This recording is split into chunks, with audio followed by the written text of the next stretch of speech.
With our, this is winter 21 question paper 6.3 now, and we're looking at our physics paper 6 questions, starting with question 6, which is all about the acceleration due to gravity by measuring a period of a pendulum. Now this is a practical that you don't necessarily need to know how to do. However, it is one which you'd be asked to kind of analyze data for, etc. So it's always good to be familiar with these ones. Very common theme that comes up in our past paper questions.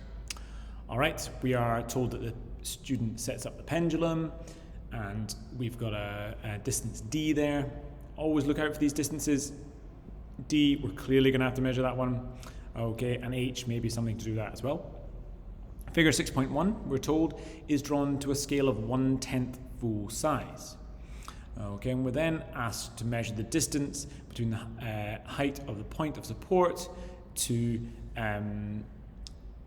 above the bench. Okay, so we're basically being asked to measure that distance d. Okay, now when I measure this, I got 5.7 centimeters. As I've said in previous videos, there's likely an issue there with the scaling factor. In the mark scheme, it was 5.9. Really, you're looking for something along those lines. Okay, so don't worry if your value is slightly different. Okay, you would still get the marks.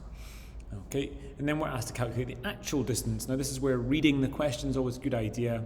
Okay, we want to calculate the actual distance. Well, we're told it's 1/10, and we're going to multiply our number by 10 to get 10 times that value. So in my case, 57. Okay, again, your number will be different. That is completely fine. As long as you've done the maths correctly, you would get the mark here. Okay.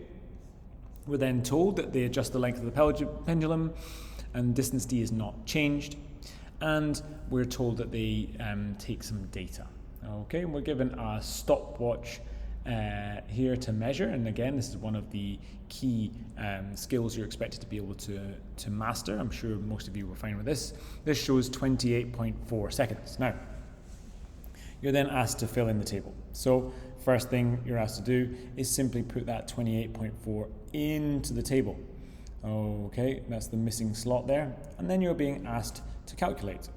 Okay, now how do we do this? Well, the way that this has worked is that they have measured 20 oscillations.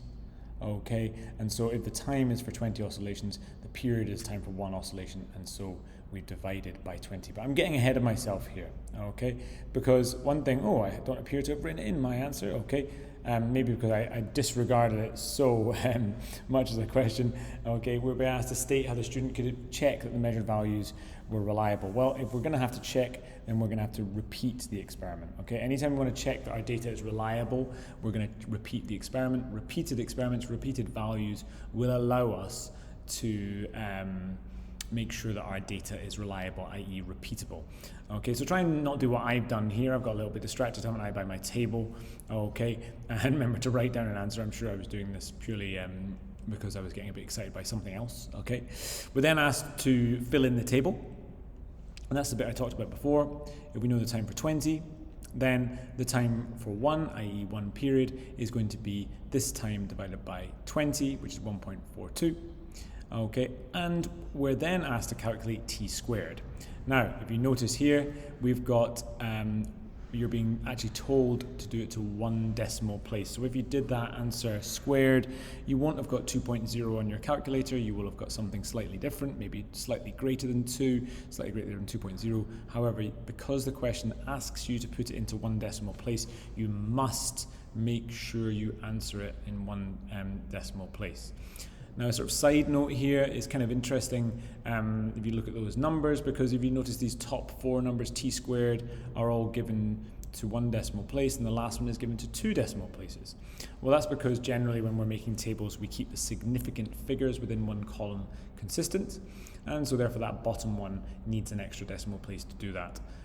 Again, don't worry, this is something you'd be sort of think about a bit later and a bit more advanced things, but just maybe something to keep your eye out for as well. Okay, the reason I like this question is because it's a chance to do a bit of graph plotting. Okay, now you can see my graph. Again, I like showing my graphs, not because I'm particularly proud of this, but because I don't find that the mark schemes are particularly well explained here. Now, if we give an example, you're expected to draw suitable scales. Well, what does suitable scales mean?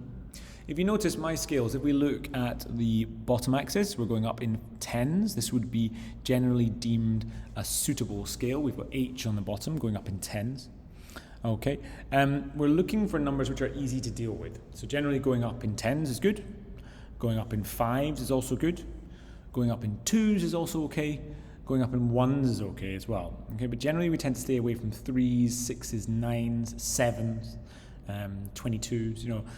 Generally our numbers have a good, are sort of our reliable ones, if you like. Okay, so you can see here on the bottom scale I've used 0 to 10 because we've got 10 boxes. It's nice and easy to work with. And what I've done is I've plotted my X data. Now on the Y scale, well, if we just look at our values of data, I need to go between 0.8 and 2. So what I decided to do here was actually to go in blocks of 0.4. Now again, that's one of those ones that you think, well, is 0.4 or 4 a reliable one? I think so. It's easy for us to sort of measure the numbers from there. I would stay away from a 0.3, for example. Okay, that would be one that would just be a little bit too awkward to deal with. So in this case, I've chosen those numbers so that my numbers cover half of the grid used. Okay, this is the key thing here. If you notice here, if I took my last point here, my first point here, and I drew a box around those data points, it would mean that over half of the grid has been used, just about anyway. Okay, you want to make your graph, in other words, as big as possible. Okay, however, you need to make sure that it's easy for you to plot and easy for you to read as well. So making your choice of axes is really, really important here. Okay, make sure you're covering half the grid. Now, you're expected to plot it, and we have 5 points plotted correctly to plus minus half a square. Okay, so in other words, there's going to be someone who's going to come and look at your data and check that you have plotted it in the correct points. Notice here I'm using X's for my points to show exactly where the data lies. Okay, again, in terms of marking this, I would assume that if you've taken a bit of time, you should be okay plotting those points. But remember, someone will be checking that you've done all the data in all the right places, and that's worth 1 mark. Okay, just a small point here. I made a tiny mistake when I was plotting my graph, and I've just written the word ignore. It's not very clear on the screen. Okay, so that's me telling the examiner, I'm sorry, I made a mistake here. Okay, we're then asked to draw a best fit line. Okay, and again, students find this quite hard. Okay, you're looking for a line which is going to pass through your data. Now, my best fit line is a bit too good. Okay, so this data is very linear. Sometimes you get less linear data than this. And you know a data set is linear if the straight line passes through basically all of the points. Okay, now it's possible that some of your points might be either side. You're looking for a line which passes as closely as possible to all those points, and with an even distribution on either side. And so therefore, if you had 5 points here, we'd expect 3 on one side and 2 on the other side. That's the best we could hope for. Okay, so you're looking for something right down there. Now, how can we judge that we've got a good best fit line? Okay, well, we can judge that through the gradient. You're asked to calculate the gradient of your line. Now, you should be aware from maths, okay, that the gradient is this difference in y divided by the difference in x. So what I've done is I've chosen 2 points on my line.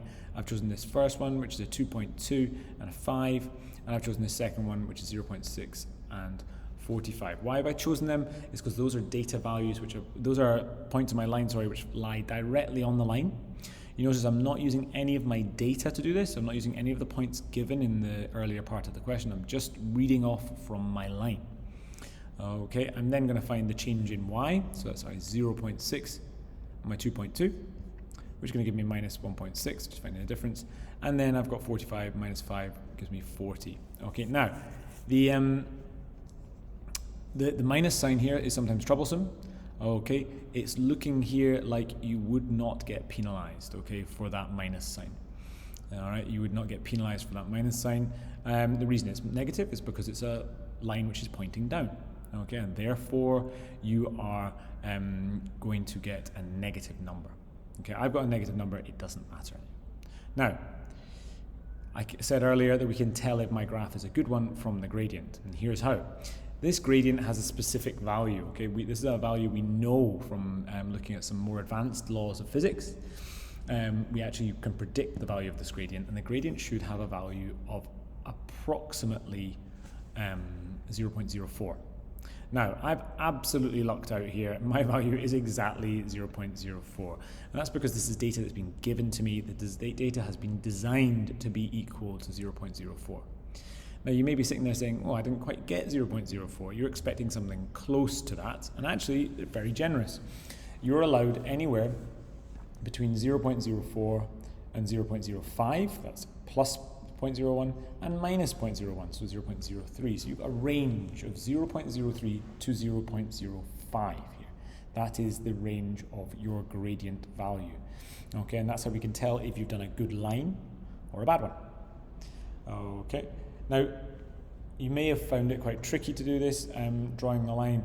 Okay, be aware here that there are two marks. One of them is for that value. So if you've got your value in a good space, that's called a quality mark, and that means that you have done a good quality bit of analysis. However, you also get what we might call a method mark for simply indicating on your graph how you got your data. So what I like to do is draw a little circle at the top and the bottom, and I like to indicate the values of those points and make it really clear for the examiner what it is I'm trying to do. Another thing is you need to make sure that your points are very far away from each other. Okay, so these 2 points that you choose cannot be sitting nice next to each other, and actually there's a condition for our CIE, which is that they must be over half of the line apart. Okay, so you're drawing a nice big triangle, and this distance between the 2 points must be greater than half of the distance of the line that you've drawn. So as long as you got those 2 things, you've chosen 2 points which are far apart, and you've shown them on your graph, you will get a mark.